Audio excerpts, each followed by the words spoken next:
What's up, guys? Welcome back to the channel. Boozer here. Thanks for stopping by.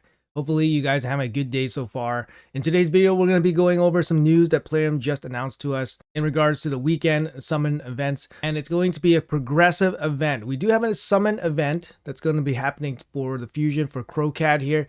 You can see the calendar here. We do have the summon event that's going to happen tomorrow, and it's going to extend through the weekend. Now, if you guys are following my fusion schedule, basically, we're only allowed to skip 10 fragments, but the summon rush has a total of 15 fragments, so we cannot fully skip the summon rush.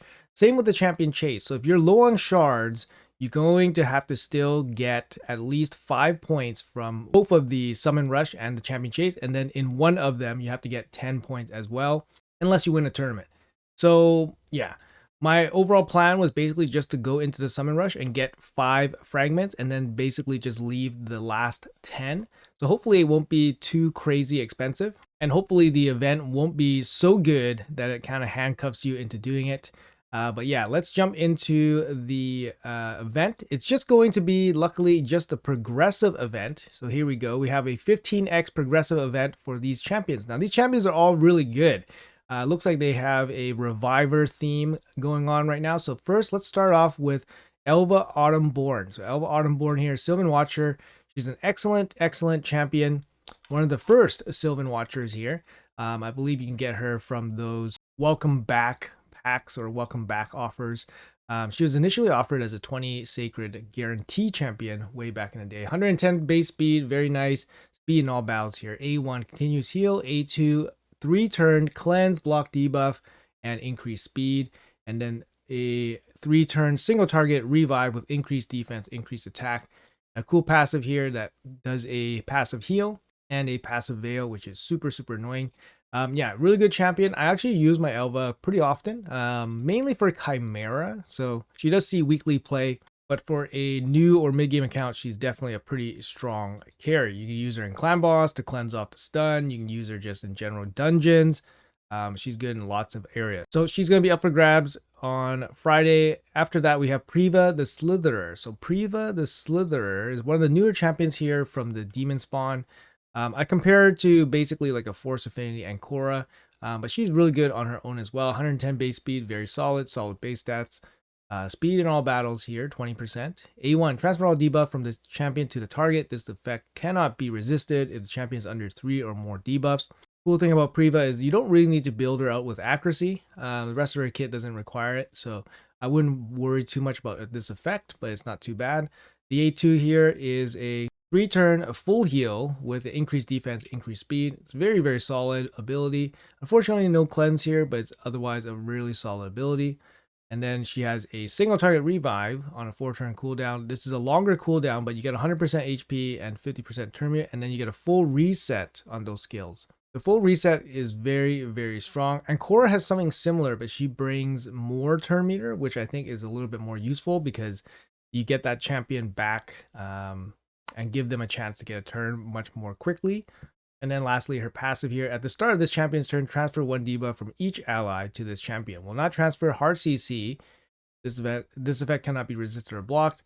At the end of this champion's turn, fill the turn meter of all allies by 10% and an additional 2% for each debuff on this champion. You can kind of see the theme. She basically absorbs all the debuffs from your team, and then she has an A1 that transfers those debuffs away. You also gain additional turn meter once she has debuffs on her. So she's kind of cool, kind of a cool mechanic. She gets passive turn meter for your whole team, and then she can passively remove debuffs.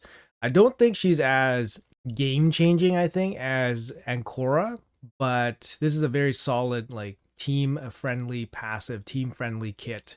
But yeah, pretty good carry overall, especially if you pick her up early.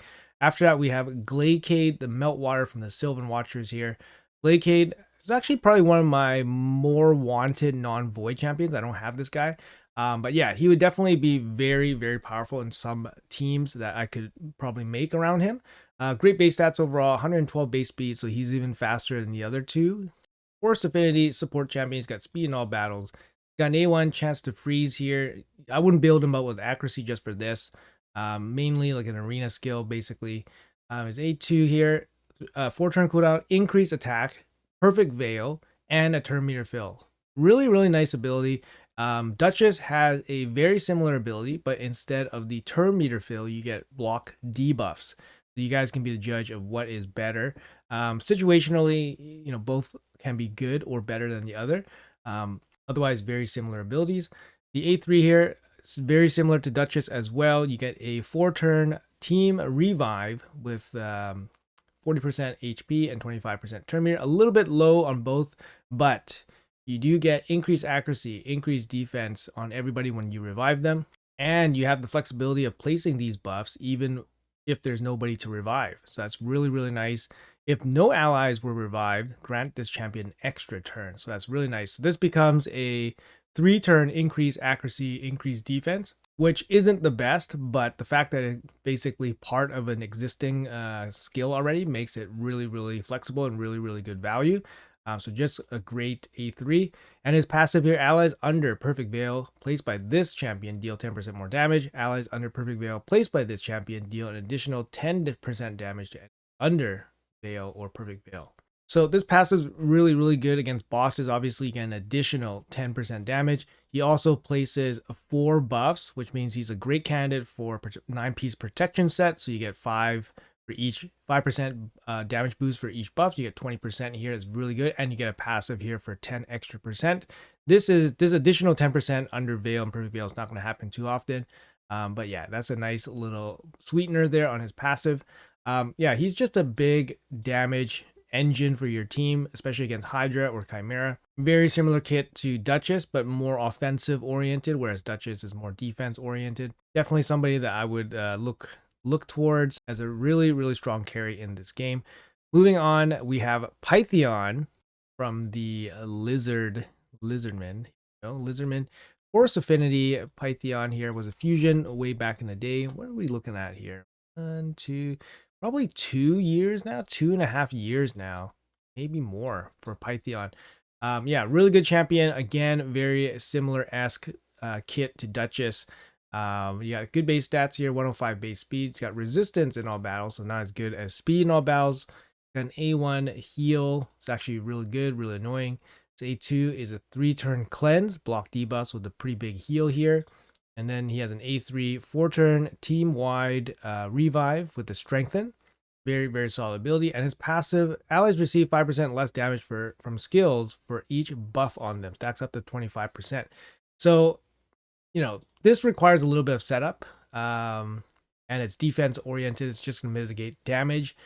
He has a cleanse with a block debuff here. So he doesn't bring plus attack or anything like that. He's not very offense oriented, but great support, brings more healing than somebody like Glacade or Duchess. And also the cleanse here can be better than Glacade or Duchess's A2. It really depends. It really depends on how you guys want to use these champions, but all these champions here are great revivers, great supports, great carries in the game. Pythion is no exception. Was a fusion at some point in time a while ago. One of the better fusions of all time. Lastly, for the non-voids, we have none other than the Queen, Duchess Lilitu. I call her the Queen because she is basically the original, which all of these champions are basically based upon, I'm sure. Similar base stats, she has relatively low speed compared to like Glacade. Glacade has 112, she only has 103. Brings speed in all battles. Got the A1, 10% shield. She's got the A2, 4-turn block debuff, increase attack, perfect veil. So 3 buffs on this one.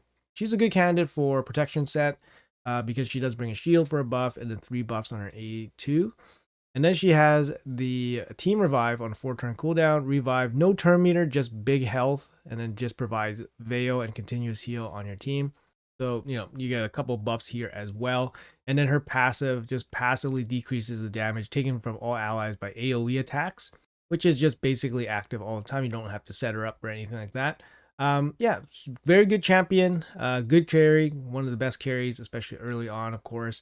Good candidate for protection set, like I said, 9-piece protection set. She can help you out in Chimera. She handles some trials pretty good with Veil, the plus attack also. But yeah, like I said, any of these champions are going to be good. If you pick them out early or mid-game, these are going to be really, really strong carries for any account. Duchess is no exception. She is one of the best carries. Still viable in late game applications as well. So moving on to the Void champions here.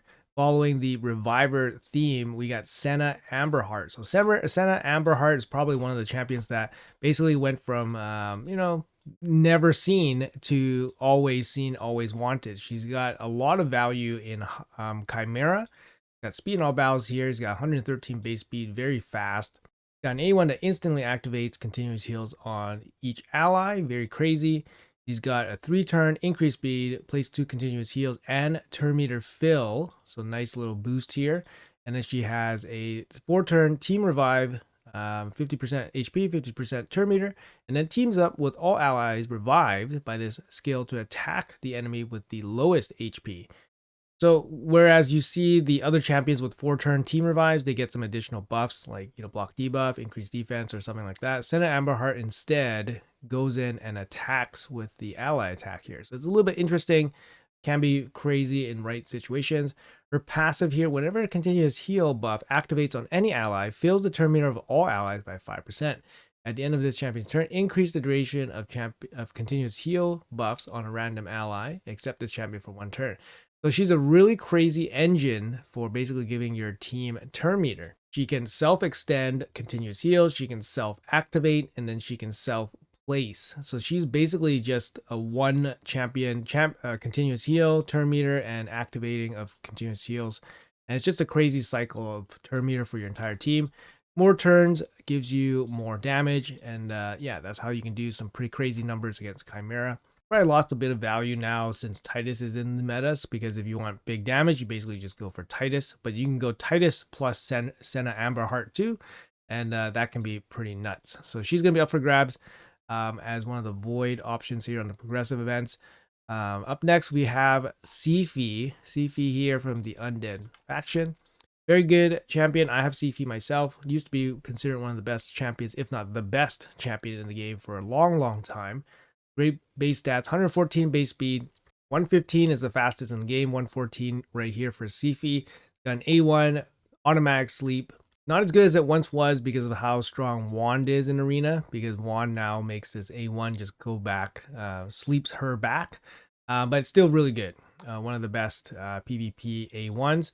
And he got a 4-turn block debuff, increased defense, increased speed, and a small turn meter boost on a single ability. Very, very powerful. It's on a 4-turn cooldown though, unfortunately. And then she has a 4-turn single target revive with full turn meter. That's really, really strong.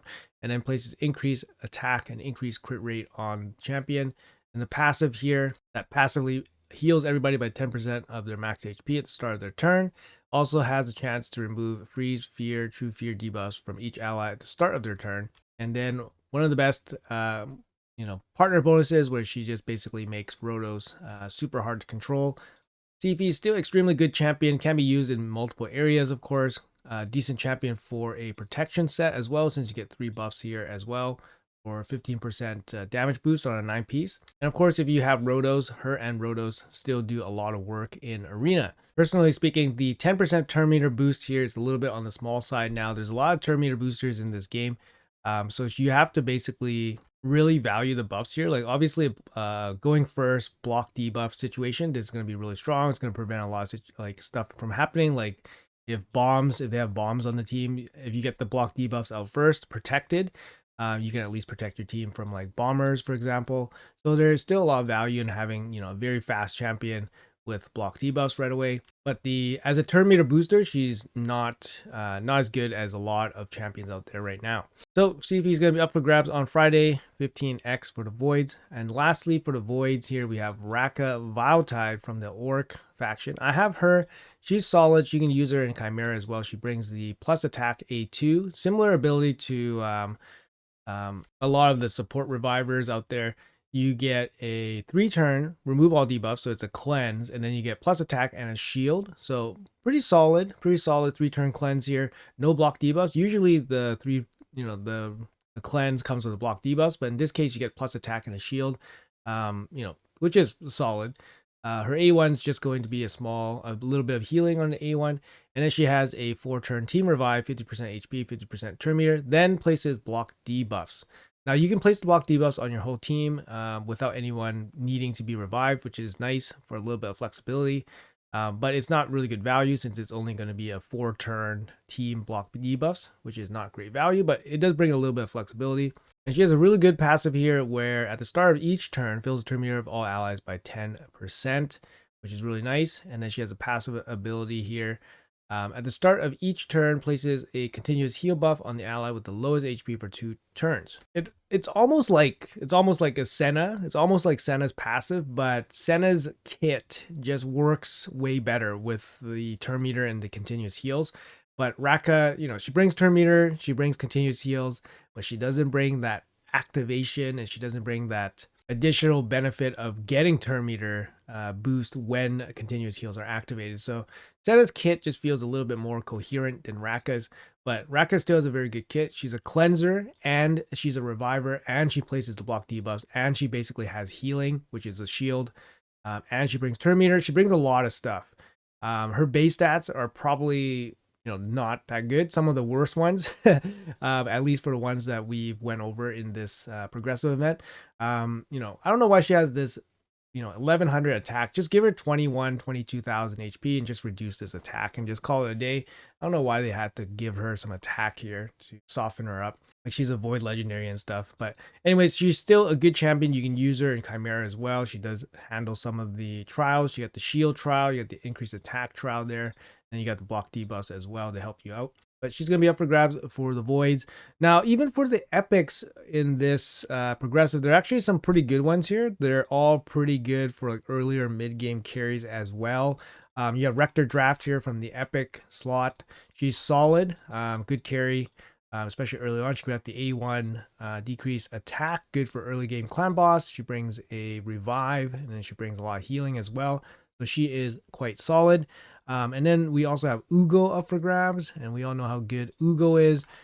Basically a staple, especially early on for Hydra. You got the AoE decreased defense, and then block buffs on a single ability on a 3-turn cooldown. Cleanse here as well, A1 leech. Very good early game leech for clan boss, and then decreased defense is very needed. Great champion. And then we have Tagore. I believe this champion is available through promos, but Tagore here, a very good carry as well. He's got the 5-turn team revive here, also places a shield. 5 turns not as good as 4 turns, obviously, but he is just an epic, but very, very good epic. Very good for faction wars, of course. He also brings increased speed on a 3-turn here and a little bit of healing, and a conditional kind of increased attack here on increased defense on his A1. I mean, overall, just a really good carry, especially early on. As for the Void Champions, we have, basically the GOAT here. We have Godseeker Indiri. Very, very powerful champion. If you don't have somebody to help you deal with Sandevil, she is the GOAT. Makes it super easy to deal with Sandevil. Overall, just a great champion. She hits pretty hard. She's defense based. She has an extension, a heal, has a revive, basically 2 revives. Got a passive revive, and then she's got an active revive here.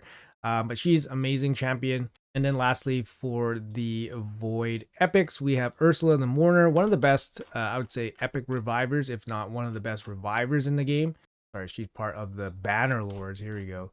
Banner Lords here. She has horrible base stats. Horrible base stats here.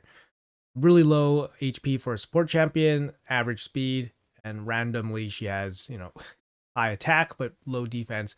But yeah, she has a really strong revive here. It's on a 5-turn, so it's got to be a little bit stronger than the 4-turn revives, but it's a team revive, high health, with 50% turn meter, and then really good buffs coming with them, increased defense and strengthen.